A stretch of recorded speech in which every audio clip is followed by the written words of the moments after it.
গাভীর নিরাপদ কৃত্রিম প্রজনন, দুধ মাংসের উৎপাদন বৃদ্ধি আনবে দেশের উন্নয়ন।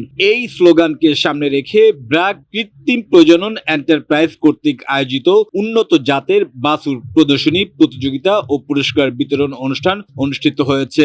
গাজীপুর জেলা সদরের ইটাহাটা মিতালি ক্লাব মাঠ সংলগ্ন বাছুর প্রদর্শনী ও পুরস্কার বিতরণী অনুষ্ঠান ব্র্যাক কৃত্রিম প্রজনন এন্টারপ্রাইজের জেলা সমন্বয়ক মোহাম্মদ আবু জাফরের সভাপতিত্বে প্রধান অতিথি হিসাবে উপস্থিত ছিলেন ডাক্তার মোহাম্মদ সেলিমুল্লাহ, উপপরিচালক কৃত্রিম প্রজনন। বিশেষ অতিথি হিসেবে উপস্থিত ছিলেন থেরিওজোনোলজিস্ট ডাক্তার ফৌজিয়া কাদির, ব্র্যাক কৃত্রিম প্রজনন এন্টারপ্রাইজ এজিএম ডাক্তার মোহাম্মদ শওকত আলী এবং ব্র্যাকের বিভিন্ন স্তরের কর্মকর্তা বৃন্দ।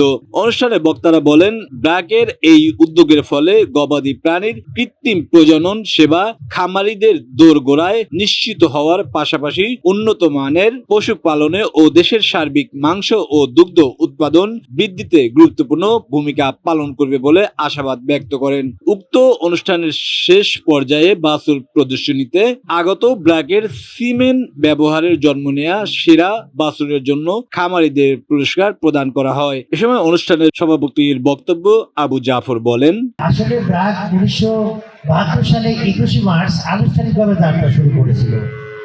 ব্র্যাকে রয়েছে প্রায় 100টিরও অধিক কর্মসূচি এবং ব্র্যাক শুধু বাংলাদেশে নয়, ব্র্যাক বিশ্বেও 12টি রাষ্ট্রে সুনামের সাথে কাজ করে যাচ্ছে এবং প্রত্যেকটা কর্মসূচি ব্র্যাকের সেবামূলক।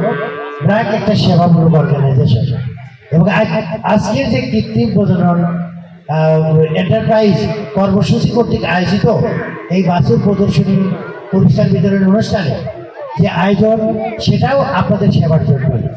আমি অত্যন্ত আনন্দিত যে আপনাদের বাছুরগুলো দেখে আমার ব্যক্তিগতভাবে খুবই ভালো লেগেছে এবং আপনারা খুব সুন্দরভাবে যত্নার্থী করে আপনারা লালন পালন করছেন। পক্ষান্তরে ব্র্যাক কিন্তু আপনাদের সহযোগিতা করছে, সেবা করে যাচ্ছে। আপনাদের সহযোগিতা দরকার। আপনারা যদি সহযোগিতা করেন তাহলে কি হবে, এই দেশটা আরো উন্নত হবে। ভুলে গেছেন তো এই বাছুরগুলো দেখেন, এর থেকে দুধ হচ্ছে। দুধ আমাদের অনেক পুষ্টিকর খাদ্য এবং দুধ আমাদের অনেক অভাব মেটায় শরীরে। এছাড়া আমাদের এই বাছুর, আজকের যে বাছুর আগামী দিনে অনেক বড় বাছুর হবে, এখান থেকে অনেক আর্ন হবে এবং সেটা আপনারা কিন্তু পরিশ্রম করে সেটা করছেন।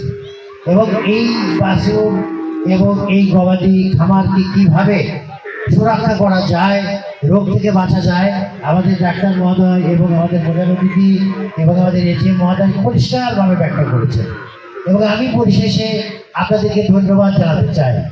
এই বৃষ্টির মধ্যে আপনারা অনেক কষ্ট করে আমাদের ব্র্যাকেটটাকে সাড়া দিয়ে এই বাছুর সহ আপনারা এই প্রদর্শনী কেন্দ্রে উপস্থিত হয়েছেন। এই জন্য ব্র্যাকের তরফ থেকে আপনাদেরকে অনেক অনেক ধন্যবাদ এবং অভিনন্দন জানাই। সেই সাথে আমি আজকের এই কৃত্রিম প্রজনন, ব্র্যাক কৃত্রিম প্রজনন এন্টারপ্রাইজ কর্তৃক আয়োজিত বাছুর প্রদর্শনী প্রতিযোগিতার অনুষ্ঠানের আলোচনা সভার আমি সমাপ্তি ঘোষণা করছি।